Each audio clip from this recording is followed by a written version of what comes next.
All Gujarat के अंदर first unisex salon और स्पा को स्टार्ट हुआ था 2008 में। कि आप मोर देन 1000+ क्लाइंट्स के साथ में काम कर चुके हो, तो इतने सारे क्लाइंट्स के साथ में काम करने के बाद आपको ऐसी कोई चीज़ पता चली कि भाई बहुत सारे लोग हैं ना इस इनसिक्योरिटी से गुजर रहे हैं, जो लोग समझते कि ये गलत है, अगर बाहर किसी को पता चल गया तो खराब है। ऐसा मार्केट के अंदर एक तो सबसे बड़ा मिथ ये चलता है कि स्पा के अंदर कुछ अलग ही काम चलते हैं अनलीगल बेस के, जबकि ऐसा नहीं होता है। बहुत सारे सेलिब्रिटीज़ के साथ आपने काम किए, श्रीराम अय्यर, इस्माइल दरबार, अक्षय कुमार है, तारक मेहता की पूरी टीम है, नेहा धूपिया, ऐसे काफ़ी सारे लोगों के साथ में काम किया हुआ। एक सैलून वाला होता है हेयर स्टाइलिस्ट जो 100 रुपये में बाल काटता है, एक होता है 1000 लेता है, और जो होते हैं सेलिब्रिटी हेयर स्टाइलिस्ट होते हैं 100 रुपीज़ वाला वही होता है, उसके पास में क्लाइंट जाके बैठता है, वो बोलता है हेयर काटो, तो वो हेयर ही काटता है। जबकि 1000 वाला या जो भी प्रोफेशनल हेयर स्टाइलिस्ट जहाँ से स्टार्ट होता है। ऐसी कौन सी ब्यूटी या तो वेलनेस सर्विस है जो आज भी लोगों को पसंद तो है बट सीक्रेटली उसको करवाते हैं? जेंट्स में देखने जाए तो मैनिक्योर पेडिक्योर है, स्पा है, और खास करके फीमेल के अंदर एक कौन सी मिस्टेक है जो मैन सबसे ज़्यादा रिपीट करता है, चाहे वो बियर्ड के रिलेटेड हो या हेयर कट के रिलेटेड हो या ब्यूटी ट्रीटमेंट के रिलेटेड हो? सैलून और स्पा।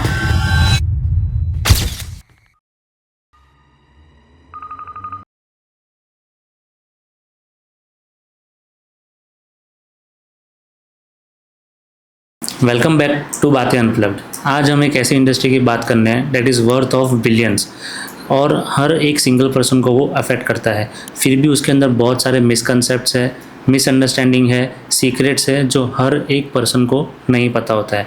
अगर आप एक ऐसे पर्सन हैं जो हर महीने सैलून विजिट करता है, स्पा ट्रीटमेंट्स में बिलीव करता है, ब्यूटी ट्रीटमेंट्स में बिलीव करता है, तो ये पॉडकास्ट आपके लिए है।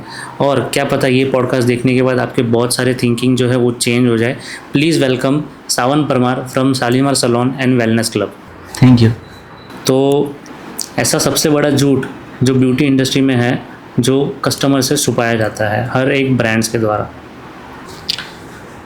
सबसे बड़ा झूठ तो ये है कि आप कोई भी एक प्रोडक्ट यूज़ करने पे पूरा का पूरा मेकओवर कर दो या तो फिर डायरेक्टली ज़मीन से चांद पे पहुंच जाओ, तो वैसा पॉसिबल ही नहीं है। आप कोई भी चेंज चाहते हो अपनी स्किन पे या अपने हेयर पे, तो उसके लिए आपको पर्टिकुलरली एटलीस्ट ट्रीटमेंट बेस पे जाना पड़ता है। स्टेप वाइज होता है, ना कि फर्स्ट स्टेप के अंदर ही सीधा लिफ्टिंग 2-3 लेवल तक का हो जाए। आज भी लोग इस चीज़ में बिलीव करते हैं? हाँ, करते हैं, क्योंकि मार्केट का एक ही स्ट्रेटेजी जो सालों से कंटिन्यूसली चल रही है वो है दिखता है वो बिकता है, और इसी स्ट्रेटेजी को लेके मल्टीनेशनल ब्रांड्स वर्किंग करती हैं, जबकि काफ़ी सारी ऐसी प्रोफेशनल ब्रांड्स भी है जो कंज्यूमर में घुस के बहुत बड़ा तगड़ा प्रॉफिट निकालती है। तो ये इतना सारा जो मिथ आज है मार्केट में, तो उसकी वजह से सबसे ज़्यादा फ़ायदा किसको हुआ? ऑब्वियसली कंपनी को ही होगा। तो आपको क्या लगता है कि ये जो मिथ है उसमें सोशल मीडिया का सबसे बड़ा रोल है? सोशल मीडिया ने इस चीज़ को और बिगाड़ दिया है? बिगाड़ा तो क्या, ज़्यादा कंफ्यूज कर दिया है क्लाइंट्स को, क्योंकि कोई भी पर्सन को यही नहीं पता चल रहा है कि उसकी स्किन के अकॉर्डिंग या तो उसके हेयर के अकॉर्डिंग क्या प्रोडक्ट है। वो जैसे ही सर्च करता है नेट पे या गूगल पे या कहीं पर भी, तो सीधा ही उसके सामने ऑप्शंस की मतलब कि जड़ी लग जाती है कि भाई कंटिन्यूसली बैक टू बैक एक की जगह पे 20-20 ऑप्शंस दिखते हैं, और उसमें वो कंफ्यूज होके जो अट्रैक्टिव होता है पैकेजिंग बेस पे वो खरीद लेता है। अच्छा, ऐसा कौन सा आज की तारीख में ब्यूटी का ट्रेंड चल रहा है जो जितने भी आप जैसे प्रोफेशनल्स हैं उससे आप लोग परेशान हो गए, मतलब कि यार क्या है, दिस इज़ नॉट पॉसिबल, ये गलत है जो ये ट्रेंड चल रहा है? खास करके देखने जाओ तो एक तो पब्लिक है वो अंधी है, आई डोंट नो, बट वो एक ट्रेंड को फॉलो करती है, और काफ़ी सारे 80% 90% इन्फ्लुएंसर्स जो होते हैं वो पैसे के लिए ही काम करते हैं, ऑब्वियसली है। या। हाँ, तो वो उसी बेस पे जैसे ही किसी का ऑफर आया तो उसने उसी बेस का अब मार्केटिंग कर दिया, Yes. और उसको अंधे होके सब लोग फॉलो करने लगते हैं। तो उस चक्कर में क्या होता है कि जैसे ही कोई प्रोफेशनलिस्ट के पास जाते हैं तो वहाँ पे उसको ऑपोजिट ही गाइडेंस मिलता है, और उस चक्कर में वो ये सोचते हैं कि भाई ये जो प्रोफेशनलिस्ट है वो हमें उल्टी जगह पे लेके जा रहा है, और जो इन्फ्लुएंसर है वो हमें सही रास्ता दिखा। ओके। और जब यूज़ करने के बाद उसे जब रिजल्ट मिलता है तब वो भागे भागा आता है कि भाई आपने जो बोला था वो वाला सच हुआ है। हाँ। तो ये जो इतना ख़राब ट्रेंड चल रहा है, तो अभी तो चलो शायद डेंजरस है, बट आगे जाके क्या ये और ख़राब हो सकता है और डेंजरस होएगा लोगों के लिए? इसमें दो पॉइंट है। एक है कि जो न्यू जनरेशन है या तो जो न्यूली ब्यूटी ट्रेंड्स को फॉलो करने के लिए इन्फ्लुएंसर या उसको फॉलो करते हैं, तो वो ऑब्वियसली फर्स्ट टाइम जाएंगे, ठोकर खाएंगे, वापस घर लौटेंगे। वही वाला सिस्टम है कि जिन लोगों ने इसको फॉलो करके अपना लॉस क्रिएट किया है स्किन पे या मनी का जो भी किया है, तो वो वापस से प्रोफेशनल डॉक्टर्स के पास में या स्टाइलिस्ट के पास में जाके अपना रिपेयर करवा दे। तो इतना ज़्यादा ये पॉपुलर हो रहा है, तो उसका रीज़न सिर्फ सोशल मीडिया है कि कुछ और भी है, या जैसे ऑफलाइन मार्केटिंग्स हो गया ये सब भी है? ऑफलाइन मार्केटिंग के अंदर क्या है सर, सिंपल सी चीज़ है। 90% पब्लिक है वो आजकल गूगल के अलावा अगर ऑफलाइन भी जाना है, रेस्टोरेंट भी जाना है, तो पहले वो गूगल पे सर्च करेंगे कि भाई कहाँ पे जाना है। यस। तो उसी के जैसे सलोन्स पे जाना है तो वो भी वो सर्च करेगा कौन सा सलोन ट्रेंडिंग में चल रहा है या कौन से सलोन की रील्स ट्रेंडिंग में चल रही है। ये नहीं देखेंगे कि भाई ये ट्रेंडिंग में रील चल रही है वो क्या है, बट वो उसी बेस पे जाएंगे। हाँ ये पॉपुलर है, हाँ ये सेलिब्रिटी यहाँ पे गया है तो अपने को भी जाना है। ओके। ऐसी कौन सी ब्यूटी या तो वेलनेस सर्विस है जो आज भी लोगों को पसंद तो है बट सीक्रेटली उसको करवाते हैं, मतलब पब्लिकली बताने में वो लोग को थोड़ा शर्म आता है? जेंट्स में देखने जाए तो मैनिक्योर पेडिक्योर है, स्पा है, और खास करके फीमेल के अंदर एक मिसकंसेप्ट चलता है कि वो स्पा मेल ही करवाते हैं, फीमेल के लिए कोई ज़रूरी नहीं है, जबकि सबसे ज़्यादा ज़रूरी फीमेल की बॉडी के लिए होता है। क्योंकि हमारे जो मसल्स होते हैं वो एजिंग वाइज डिफरेंट स्टेज के अंदर जाते हैं, और हम एटमॉस्फेयर बेस पे इंडिया सबसे ब्यूटीफुल जगह है कि जहाँ पे आपको 3 डिफरेंट बेस के एटमॉस्फेयर डिफरेंट जोन में मिलते हैं। तो यहाँ पे जैसे ही वो जोन चेंज होता है उस ड्यूरेशन में आपकी बॉडी को कंफर्टनेस की ज़रूरत पड़ती है। तो वहाँ पे आप वेलनेस बेस पे जाओ या फिर डाइट बेस पे भी आप देखते हो कि वो चेंज होता है। तो सिमिलरली जो वेलनेस है, स्पा है, उसके अंदर भी यही कंसेप्ट रहता है कि आप जैसे ही एटमॉस्फेयर चेंज होता है आपकी बॉडी का जो स्ट्रक्चर है वो भी उसके अकॉर्डिंग चेंज होता है। ओके। तो अब जैसे मैंने कहा कि लोगों को आज भी कहीं ना कहीं एक थोड़ा शर्म आता है खुल के बताने में, तो इसका क्या रीज़न है, क्यों शर्म आ रही है? मतलब क्यों लोगों को ऐसा लगता है कि नहीं यार इसको पता चल गया तो मेरी इज्जत चली जाएगी या क्या सोचेगा मेरे बारे में? काफ़ी सारे हैं उसमें मार्केट के अंदर। एक तो सबसे बड़ा मिथ ये चलता है कि स्पा के अंदर कुछ अलग ही काम चलते हैं अनलीगल बेस के, जबकि ऐसा नहीं होता है।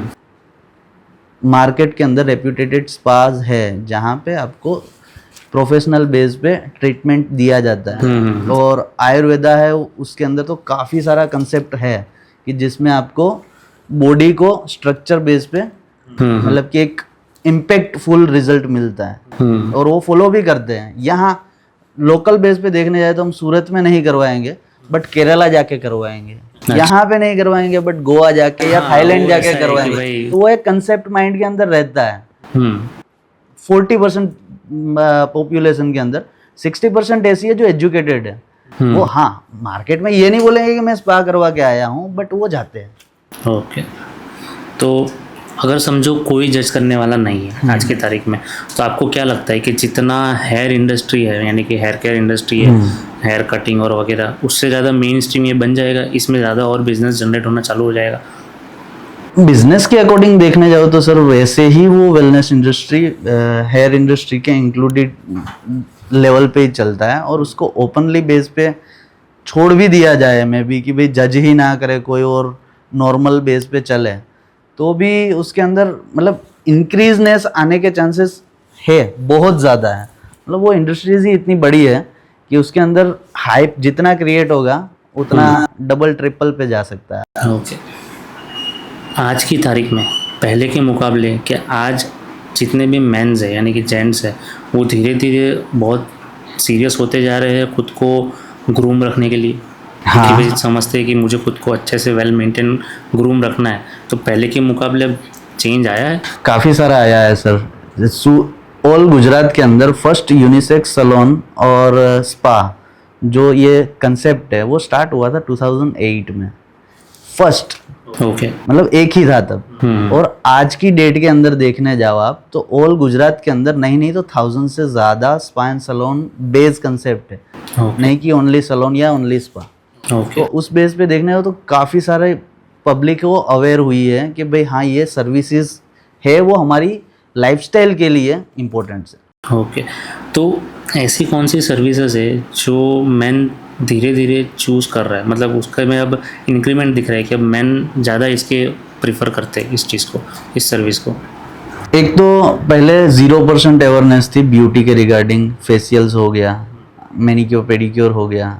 वो यही सोचते थे कि मैनिक्योर पेडिक्योर मतलब फीमेल का काम है, जबकि ऐसा नहीं होता है। काफ़ी सारे मैनिक्योर या पेडिक्योर के अंदर इनग्रोथ रहता है नेल, जो एट अ टाइम आपको परेशान नहीं करेगा, बट वो धीरे धीरे जैसे जैसे इनग्रोथ बढ़ता जाता है वैसे वैसे आपको ऑपरेशन की भी ज़रूरत पड़ती है कि भाई उसको कट करके वहाँ से प्रॉपरली रिमूव करना। और आप अगर आप वो रेगुलर बेस पे सर्विस लेते हैं तो उसके अंदर आपको वो चीज़ करने की ज़रूरत नहीं पड़ती, मतलब एट अ टाइम आप वो सेव करते हैं मनी, जो आपको अगर नहीं करवाते हैं तो लास्ट मोमेंट में 20,000, 25,000, 30,000 का खर्चा एक साथ आता है।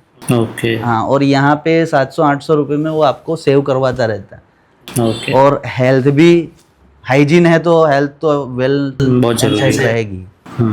तो जेंट्स लोग सच्ची में मैनिक्योर पेडिक्योर करवाते हैं, बिलीव करते हैं उसमें? Yes of course. तो आपके यहाँ पे कितने जेंट्स आते हैं मैनिक्योर पेडिक्योर के, कितनी लेडीज आती है? 50-50% रेशियो है सर। पहले था, पहले स्टार्ट मतलब ये इस इंडस्ट्री में मैं एंटर हुआ उस ड्यूरेशन में ऐसा था कि ऑलमोस्ट फीमेल्स ही मैनिक्योर पेडिक्योर के ऊपर कंसंट्रेट करती थी, बट अभी ऐसा नहीं रहा है, अभी 50-50 रहता है। यहाँ तक कि कपल्स बेस पे आते हैं कि भाई हस्बैंड वाइफ दोनों आ रहे हैं और मैनिक्योर पेडिक्योर करवा रहे हैं। अच्छा, ओके। अभी भी जेंट्स लोग हेजिटेंट होते हैं इस चीज़ के लिए, थोड़ा हिचकिचाते हैं कि फ़ोन करने के पहले, या सोचते हैं कि भाई पूछे कि ये अवेलेबल है, कराना चाहिए या नहीं कराना चाहिए, कोई भी सर्विस हो चाहे मैन की? जहाँ पे नॉलेज है वो कभी भी हेजिटेट नहीं होता, और जहाँ पे नॉलेज नहीं है वो फ़ोन ही नहीं करते, क्योंकि उसे वो चीज़ पता ही नहीं है कि ये चीज़ भी होती है। हाँ, वो शौक होते हैं, काफ़ी सारे क्लाइंट्स ऐसे होते हैं कि जो आते हैं हेयर कट के लिए और शौक होते हैं कि भाई ये मेल भी करवाते हैं। ओके। हाँ, तो वहाँ पे वो चीज़ दिखती है और नॉलेज के बाद में वो भी करवाते हैं। रिपीटेड कस्टमर्स आते हैं इसमें? रिपीटेड बहुत मेंस आते हैं? बहुत रिपीटेड मेंस के अंदर आप बिलीव नहीं करोगे, रेगुलरली हेयर कट के लिए 2 महीने या 3 महीने तक खींच लेंगे, बट पेडिक्योर या मैनिक्योर के लिए वो लोग आ जाएंगे। तो ऐसी कौन सी ग्रूमिंग हैबिट है जो मेंस को तुरंत ही स्टार्ट करनी चाहिए, चाहे वो कोई भी एज का हो या कोई भी लेवल पे हो? हैबिट्स की बात करो तो देखो सिंपल सी चीज़ है, कोई भी बिजनेस पर्सन है उसका एक ग्रूमिंग रेशियो रहता है ऑलमोस्ट 25 डेज का।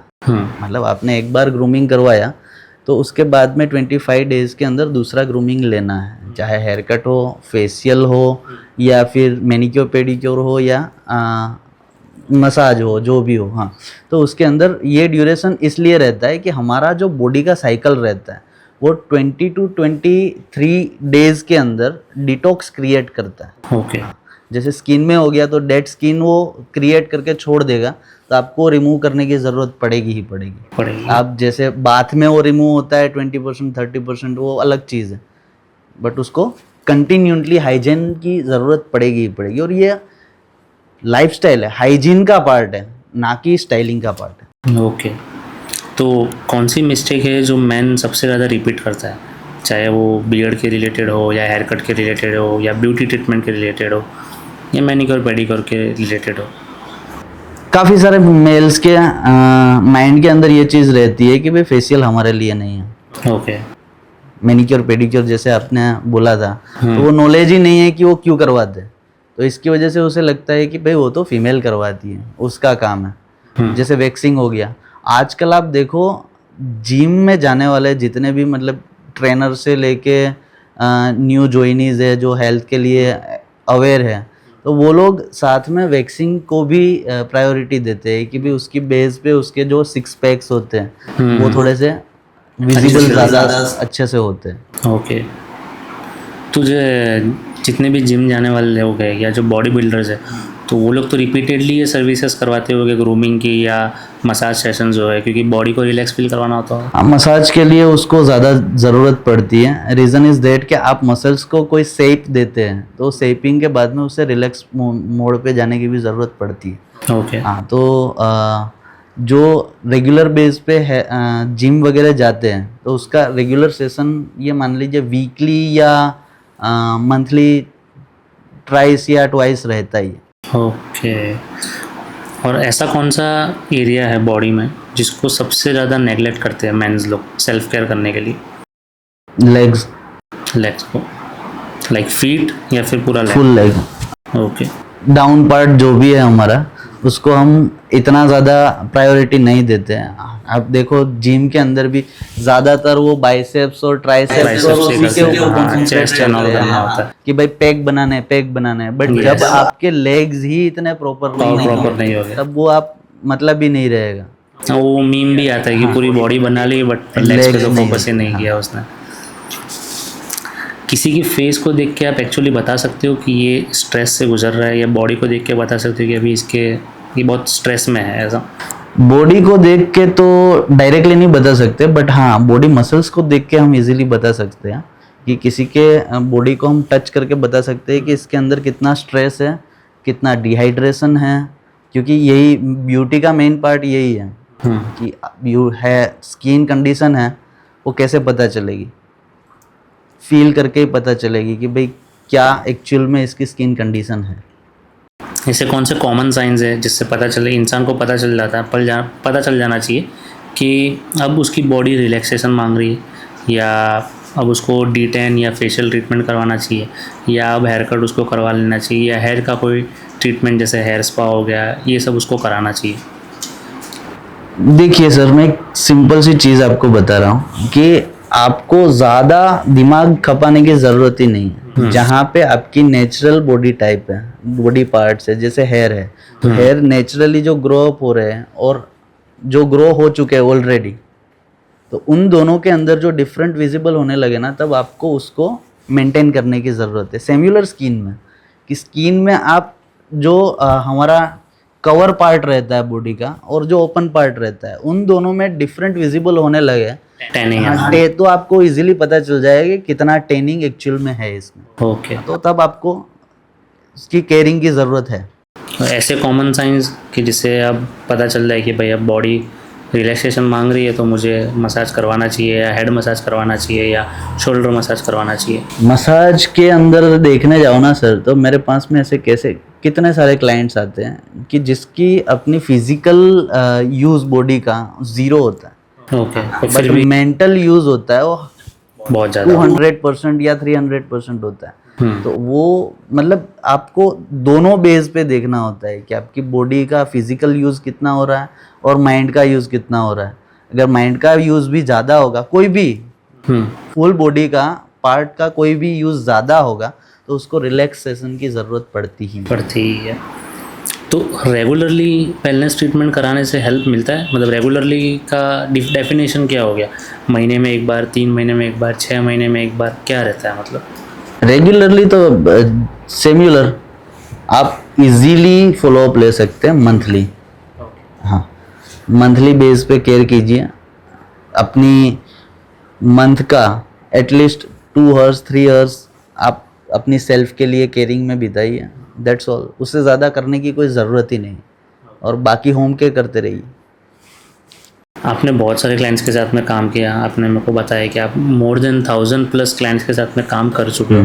तो इतने सारे क्लाइंट्स के साथ में काम करने के बाद आपको ऐसी कोई चीज़ पता चली कि भाई बहुत सारे लोग हैं ना इस इनसिक्योरिटी से गुजर रहे हैं, जो लोग समझते कि ये गलत है, अगर बाहर किसी को पता चल गया तो ख़राब है, ऐसी कोई इनसिक्योरिटी बेस पे तो हाँ एक है कि भाई सलोन्स पे जाते हैं तो एक ही सिंपल चीज़ माइंड के अंदर रहती है सामने वाले की, हाँ तू सलोन पे गया, अच्छा सजने संवरने गया होगा, बट वो सजने संवरना नहीं होता है, वो एक्चुअल में केयरिंग होती है।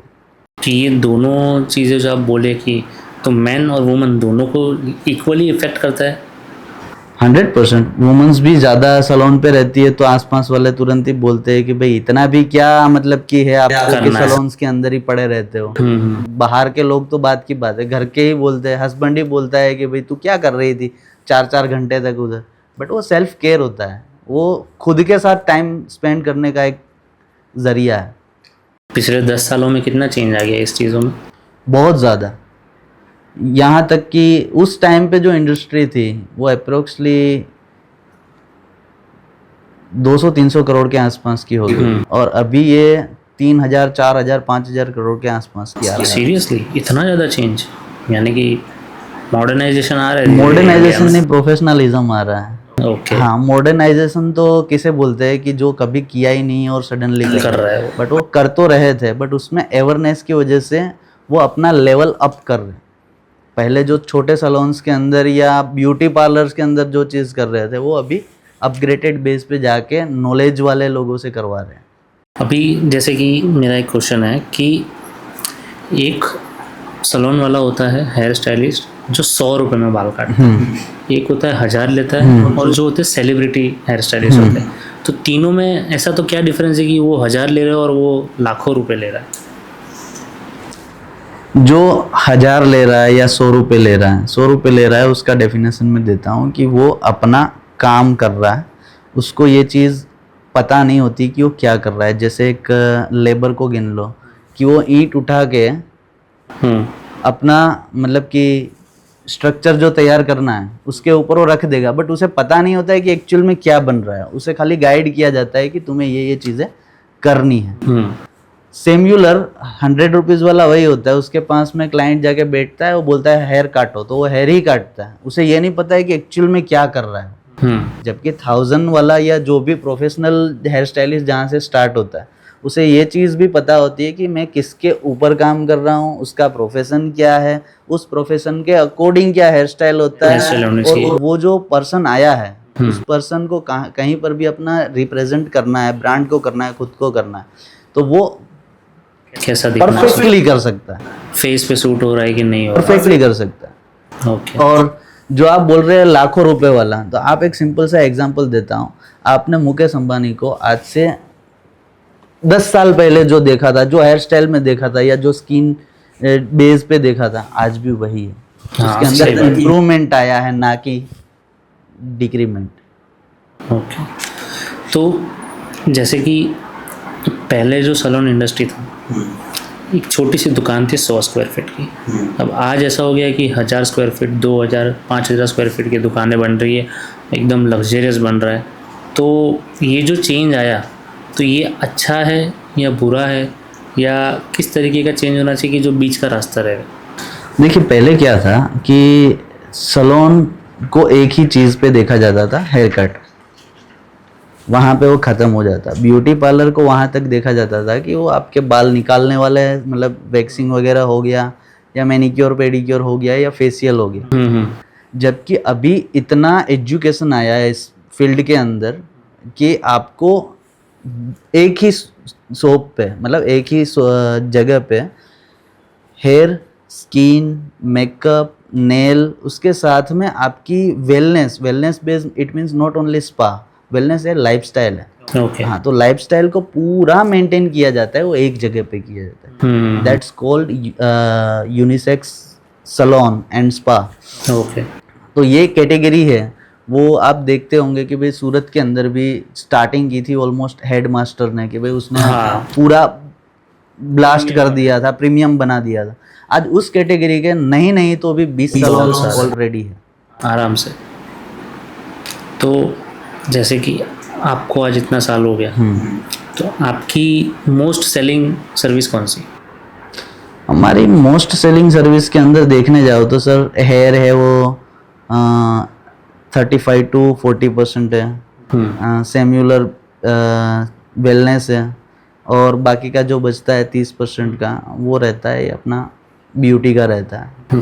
So do you also take like bridal makeups and all? Yes, weddings of course. तो वेडिंग्स कितना परसेंटेज प्ले करता है इसके अंदर, या कितने ज़्यादा क्लाइंट्स? ये एक्चुअल में क्या है कि हमने एक कंसेप्ट जो ऑलमोस्ट सलोन्स करते हैं वो उस बेस का होता है कि ये जो ब्राइडल वाला कंसेप्ट रहता है वो आउट ऑफ द सलोन्स रहता है, क्योंकि वो वेन्यू बेस पे रहता है ज़्यादातर 80%।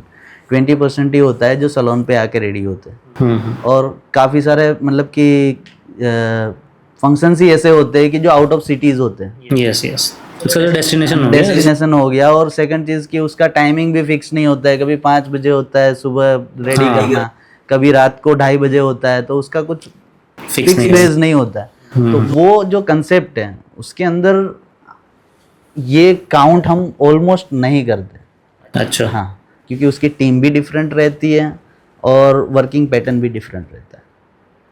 सबसे खराब चीज़ हमारे, यानी ऐसी कौन सी चीज़ है जो हमारे अपीयरेंस को सबसे ख़राब कर देता है?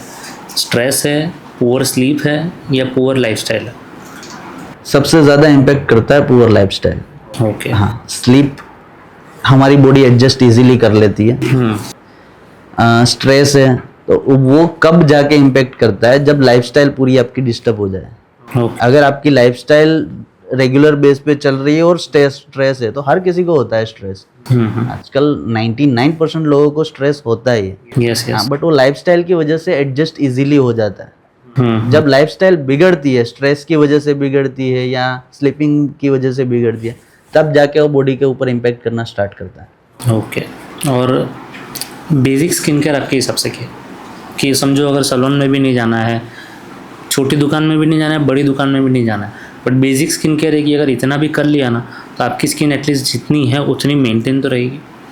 आराम से सर, सिंपल सी चीज़ है। आपको 3 चीज़ों के ऊपर कंसंट्रेट करना होता है जो रेगुलरली हर कोई करता ही है। ओके। बट उसके अंदर उसकी जो फॉलो अप टेक्निक होती है वो डिफरेंट बेस पे होती है। एक होता है फेस वॉश, सेकंड होता है एसपीएफ, और थर्ड होता है मॉइस्चराइजर। ओके। ये 3 चीज़ों को आप रेगुलरली यूज़ करोगे तो आपकी स्किन डैमेज नहीं होगी।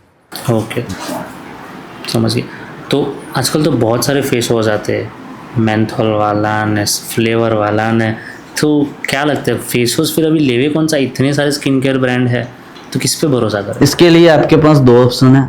एक डर्मेटोलॉजिस्ट का फॉलो अप ले लीजिए आप कि भाई क्या करना है, कंसल्टेशन ले लीजिए। सेकंड है आपकी जो ब्यूटी एक्सपर्ट्स है उसका कंसल्टेशन ले लीजिए। आपके पास आ सकते हो उसके लिए? श्योरली आ सकते हैं।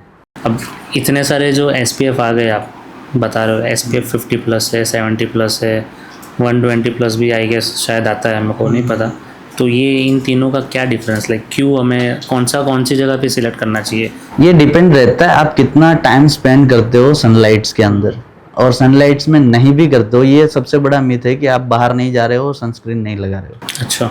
बट आपको नॉर्मल लाइटिंग भी, आपके घर के अंदर जो लाइटिंग आ रही है सन की, उसके वहाँ भी अंदर लगाना भी चाहिए। लगाना चाहिए।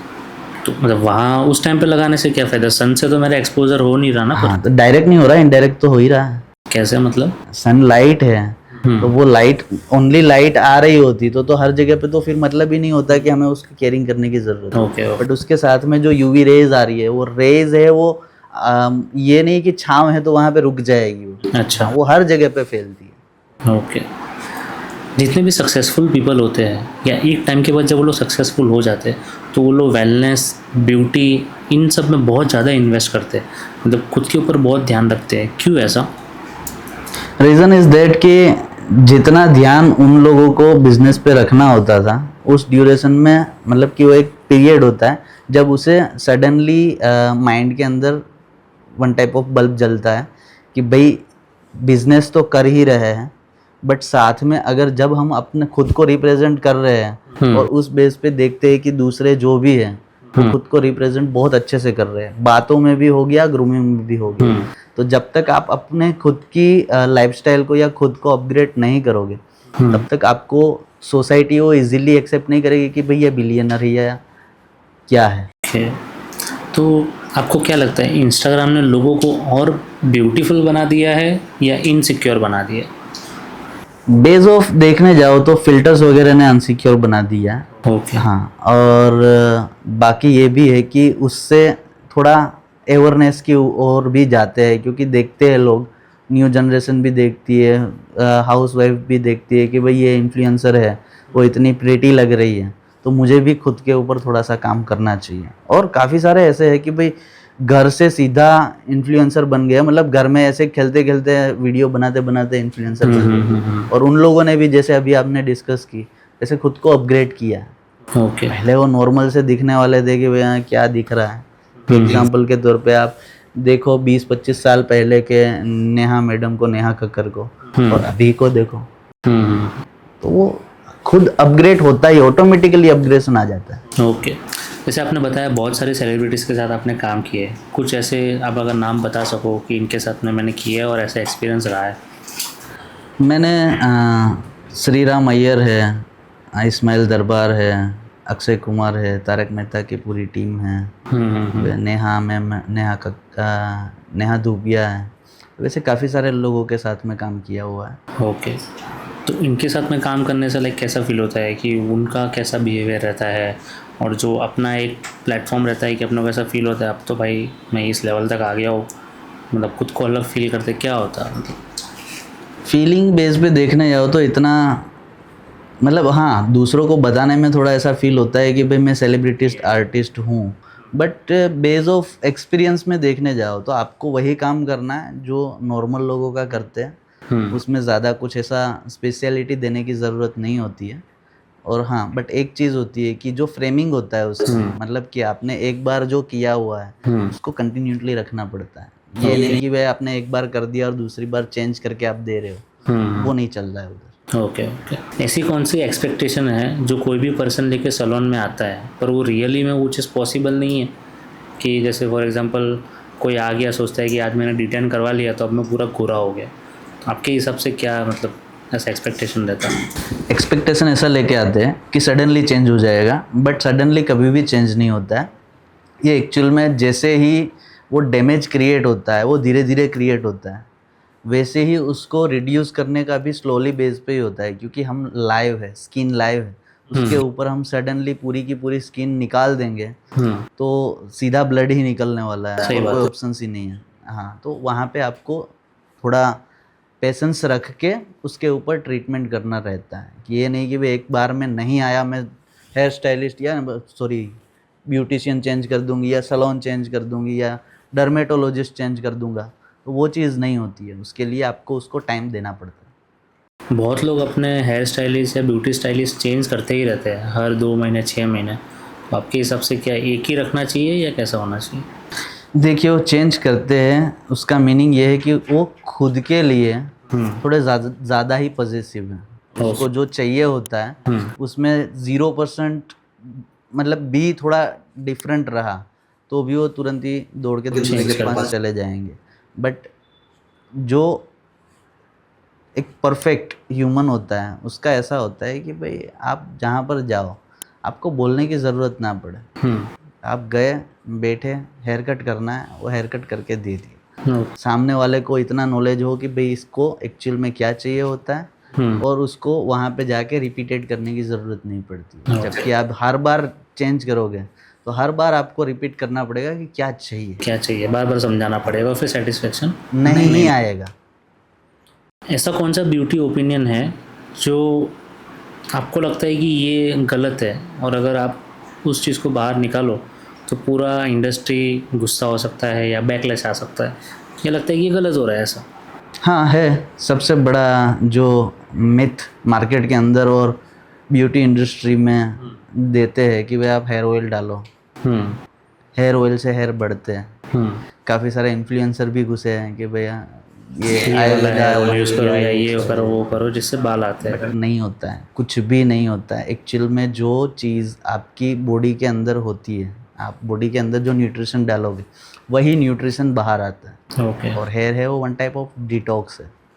तो उसको आप एज अ प्लांट फील करोगे कि भाई इसके ऊपर दवाई छिड़का दूंगा और ये तो ग्रो अच्छा हो जाएगा, वो पॉसिबल नहीं है।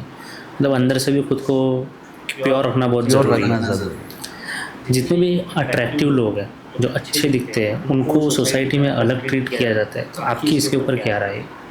यस, किया जाता है और होना भी चाहिए। अच्छा। हाँ, क्योंकि वो अपनी हेल्थ के लिए इतने अवेयर है तो ऑब्वियसली उसे वो स्पेस मिलना चाहिए।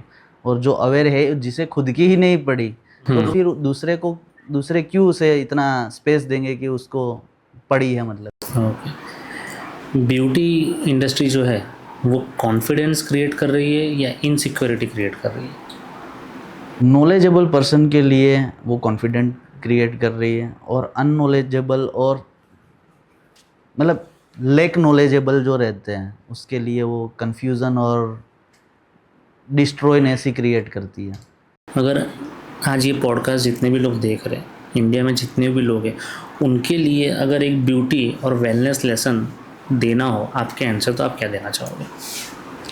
सिंपल सी चीज़ है, बॉडी के लाइव पार्ट के ऊपर आप लाइव प्रोडक्ट का यूज़ कीजिए, और बॉडी के डेड पार्ट के ऊपर डेड प्रोडक्ट जो मार्केट के अंदर अवेलेबल है उसका यूज़ कीजिए। वो सबसे बेहतरीन मेरी तरफ से एक टिप्स है ओके। कि अगर उसको आप उस कंसेप्ट को समझ गए तो फिर आपको कोई ज़रूरत नहीं है किसी भी इन्फ्लुएंसर को फॉलो करने की या किसी भी सेलिब्रिटी को फॉलो करने की। चलिए एक रैपिड फायर करते हैं, नेचुरल ब्यूटी या maintain beauty? Maintain beauty is natural beauty. Okay, hair care ज़्यादा इम्पोर्टेंट है या स्किन केयर ज़्यादा इम्पोर्टेंट है? बोथ। और दोनों में से किसी एक को टॉप लेवल पर रखना हो तो किसको रखना चाहिए? देखिए, स्किन को आप देखने जाओ तो आप जो खाओगे वन टाइप ऑफ फेस है, वो हमारा मिरर है, खाएंगे और तुरंत ही दिखेगा। बट हेयर को देखने जाओ तो उसको आप मेंटेन नहीं करोगे तो वो चले जाएंगे और वो वापस भी नहीं आएंगे। तो हेयर प्रायोरिटी रहती है। सैलून और spa? Spa is more important than the salon. सबसे ज़्यादा ओवररेटेड ब्यूटी ट्रेंड जो आपको लगता है कि ये बहुत ज़्यादा है, ज़्यादा ही हाइप बनाया हुआ है? आजकल मैं देख रहा हूँ कि हाईलाइट के लिए लोग इधर से, हाँ, तो दिल्ली मुंबई वो सेलिब्रिटीज़ के चक्कर में जाते हैं कि भाई एयरपोर्ट या एयरपोर्ट जो भी है वहाँ पे दौड़ के पहुँचते हैं। वो चीज़ एक्चुअल में नहीं होती है। वहाँ पे जाके वो वर्थ नहीं होता है। वो मेरे ही क्लाइंट्स काफ़ी है कि जो उधर जाके वापस रिटर्न आके इधर मेरे पास में वो ट्रीटमेंट लेते हैं कि भाई ये बिगड़ गए, जल गए, अब क्या करें। सबसे कम यानी कि मोस्ट अंडररेटेड ब्यूटी ट्रीटमेंट जो लोग सोचते हैं कि ये तो क्या ही कराना है बट उससे रिजल्ट बहुत अच्छा मिल सकता है? Hair spa. हेयर स्पा से सबसे अंडररेटेड ट्रीटमेंट है। ऑल वर्ल्ड के अंदर आपको सिमिलर ट्रीट मिलेगा और प्रोडक्ट भी सिमिलर मिलेगा, बट उसका रिजल्ट है वो ऑसम है अगर आप रेगुलर बेस पे लेते हैं तो। ऐसा ब्यूटी मिथ जो आज ही ख़त्म हो जाना चाहिए कि ये होना ही नहीं चाहिए, ये गलत है, ऐसा मिथ होता ही नहीं? आयुर्वेदा कलर 5 मिनट में कलर आ जाता है, ये एक्चुअल में नहीं होना चाहिए, होना ही नहीं चाहिए। क्योंकि जितनी जल्दी आपको रिजल्ट मिलता है उतना ही ज़्यादा एक्स्ट्रा केमिकल्स होता है। ऐसा कौन सा वेलनेस हैबिट है जो हर किसी को अपनाना चाहिए उसके लाइफ में? वेलनेस हैबिट बेस पे हेड मसाज है, या तो नॉर्मली मैं ये बोलता हूँ कि आपको मंथली कुछ भी नहीं है तो भी 2 से 3 बार हेयर वॉश करवाने तो जाना चाहिए बाहर। One thing people waste money on, कि बार बार वो सर्विस करा कि पैसा वेस्ट ही हो रहा है, उसको 6 महीने में एक बार कराओगे तो चलेगा, ऐसी तो कोई सर्विस नहीं होती है। बट मार्केट के अंदर एक चीज़ है जो सबसे ज़्यादा बूम हो रही है कि भाई सस्ता केराटिन हो गया, 700 रुपये, 1000 रुपये, 1200, 1500 रुपये। वो चीज़ कभी भी नहीं करवानी चाहिए। उससे बेटर चीज़ है अच्छा केराटिन करवाओ, साल में एक बार करवाओ। One thing worth every rupee, कि मतलब अगर वो 200 रुपये का ले रहे तो 200 भी मेरे लिए पूरा वैल्यूएबल है वो product. Depend on your skin या हेयर कि भाई उसकी जो कंडीशन है उसके अकॉर्डिंग आपने प्रोडक्ट ली है, तो वो आपने 50 रुपये की भी प्रोडक्ट ली है तो उसका वर्थ है, और आपने अकॉर्डिंग टू कंडीशन या टाइप नहीं लिया है तो वो आपने 10,000 की भी प्रोडक्ट ली है तो उसका कोई वर्थ नहीं है। कॉन्फिडेंस इंपॉर्टेंट है या ब्यूटी? ब्यूटी से ही कॉन्फिडेंस आता है। Beauty with brains. यस। सबसे बढ़िया कंपनी का फेस वॉश कौन सा आपके हिसाब से? बढ़िया तो बहुत सारी कंपनियां हैं, ऐसे नहीं देखते हैं। एक्चुअल में देखते हैं कि आपकी स्किन की कंडीशन क्या है, टाइप क्या है। अगर आपके जो जोन वाइज भी देखने जाओ तो हमारे स्किन के ऊपर 14 जोन होते हैं, 14 जोन होते हैं। ओके। तो उसके अकॉर्डिंग उसकी कंडीशन डिसाइड होती है। टी जोन के अंदर ऑयलीनेस ज़्यादा रहती है ऑलमोस्ट लोगों को चिक एरिया पे साइनी फीलिंग रहती है कि भाई दो वॉश करने के बाद भी तुरंत हाथ लगाए तुरंत स्वेटिंग या ऑयलीनेस लगता है। तो वो बेस पे कि भाई आपका क्या कंसर्न है, उस बेस पे कोई भी कंपनी होती है, प्रोफेशनल कंपनी होती है, वो वर्थफुल रहती है। Best face wash for oily skin?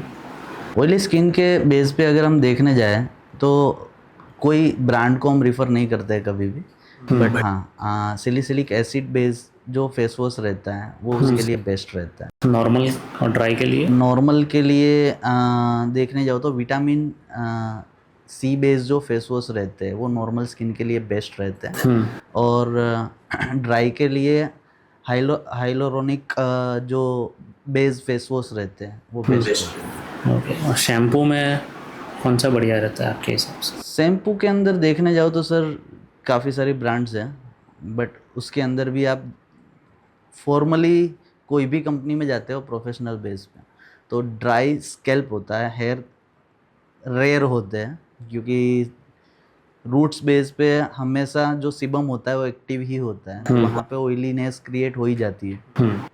But dryness को कंट्रोल करने के लिए हम डिहाइड्रेशन बेस्ड जो शैम्पू आते हैं वो उसके लिए बेस्ट रहते हैं। ओके। जैसे शैम्पू में अगर दो ब्रांड में से किसी एक को चुनना हो, लॉरियल या डव, तो कौन सा बढ़िया? जो आप बोल रहे हैं उसमें भी काफ़ी डिफरेंट है, लॉरियल और डव, उसमें से तो लॉरियल ही हुआ, बट लॉरियल के अंदर भी दो अलग वेराइटीज़ रहती है, L'Oreal Paris and L'Oréal professional Paris. तो वहाँ पे आपको लॉरियल प्रोफेशनल पेरिस को प्रायोरिटी देनी पड़ेगी, ना कि लॉरियल पेरिस को। आजकल सब स्किन केयर और फेस वॉश ये सब ब्रांड में दो ज़्यादा चल रहे हैं, सेरावे और मिनिमलिस्ट। तो ये दो में से कौन सा बढ़िया आपके हिसाब से? मैं दोनों में से एक को भी नहीं बोलूँगा, क्योंकि बेस ऑफ आप देखने जाओ उसकी कोई ट्रीटमेंट्स अवेलेबल नहीं होती है। ये कंज्यूमर प्रोडक्ट्स है। कंज्यूमर प्रोडक्ट्स के अंदर आपको ओनली फॉर सेलिंग प्रोडक्ट, वो सेल ही करना जानते हैं, उसको ये नहीं पता होता है कि केयरिंग क्या होती है। और जब जिस कंपनी का फेस वॉश ले रहे हो, मैं आपको रिफ़र करूँगा कि जिस कंपनी के साथ आप अपनी केयरिंग कर सकते हो उसी कंपनी का होम केयर यूज़ करो। So guys, this was one of the most eye-opening conversations we have ever had in the field of salon, spa, beauty wellness, hair care, skin care and everything. अगर आपको ये episode अच्छा लगा है तो इसको ज़रूर से लाइक करें, शेयर करें, हमारे चैनल को सब्सक्राइब करें, और कोई भी टाइप का कुछ भी आपको सर्विस अगर अवेल करना है तो आज ही शालीमार सैलून एंड वेलनेस को विज़िट कीजिए, जो कि सूरत में VIP रोड पे लोकेटेड है। अगर आपको कोई डाउट्स है तो let us know in the comments which answer shocked you the most. See you in the next episode. Thank you.